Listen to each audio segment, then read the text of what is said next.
You know the feeling, right?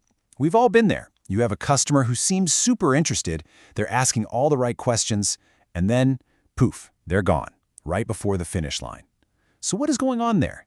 Today, we're going to dive deep into the psychology behind why customers hesitate, and we'll be using some fantastic insights from Alexander Chernev's The Customer Science Handbook. It is one of the most maddening questions in all of business. I mean, why do people who are a perfect fit for what you're selling just disappear? It's not always about the price, and it's not always about the features. More often than not, the real reasons are these invisible hurdles happening inside the customer's head. And the answer? Well, it has a name: cognitive barriers.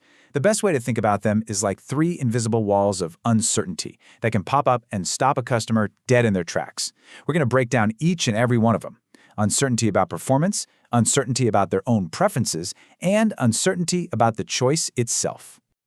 All right, first up, performance uncertainty. Now, this is probably the most straightforward barrier of the three. It's that really fundamental practical question every customer asks themselves, even if they don't say it out loud. Is this for real? Is this thing actually going to deliver on what they're promising me? So what this really boils down to is a single concept: observability. How much can a customer actually see and inspect and verify for themselves before they have to pull out their wallet? It's pretty simple.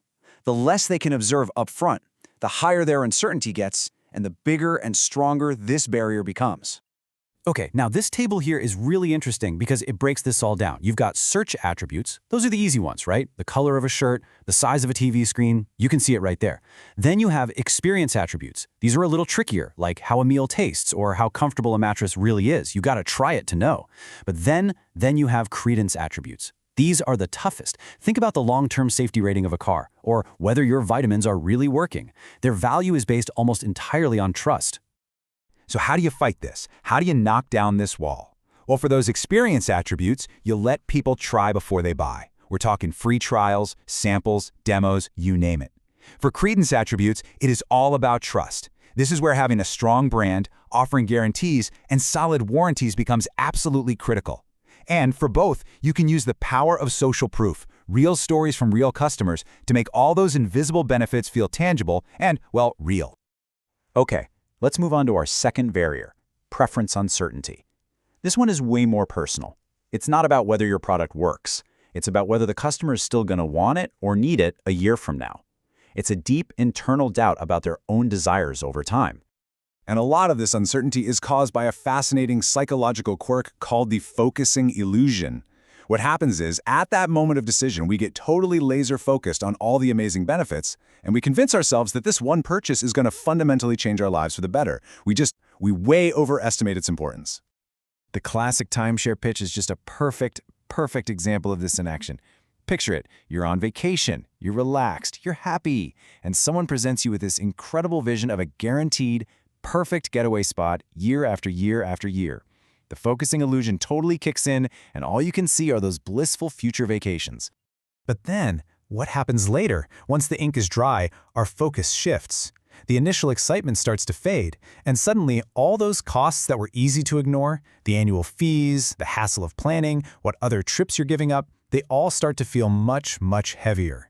The benefits seem smaller, the costs seem way bigger, and the customer starts asking themselves, wait, did I really need this?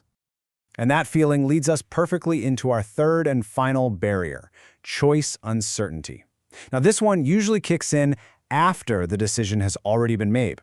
It's that nagging anxiety that comes from wondering if one of the other options you didn't choose was actually the better one. It's that classic fear of missing out, or FOMO. The psychological engine driving this feeling is something called cognitive dissonance. It's that really uncomfortable, queasy feeling you get when you have to make a tough trade-off. You chose one thing, which means you had to give up all the benefits of another, and your brain just struggles to square that circle.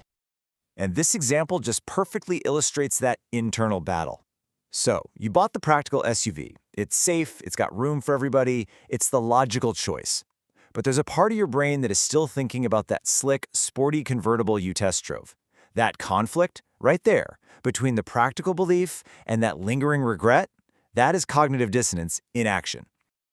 And this feeling, this dissonance, it gets so much stronger under two specific conditions. First, when the other options were also really attractive. It's easy to reject a bad option, but it's really hard to reject another really good one. And second, it intensifies when the decision is a big deal. Choosing a brand of chips? Low dissonance. Choosing a house, or a car, or a college? The stakes are sky high, and so is the potential for that post-purchase regret.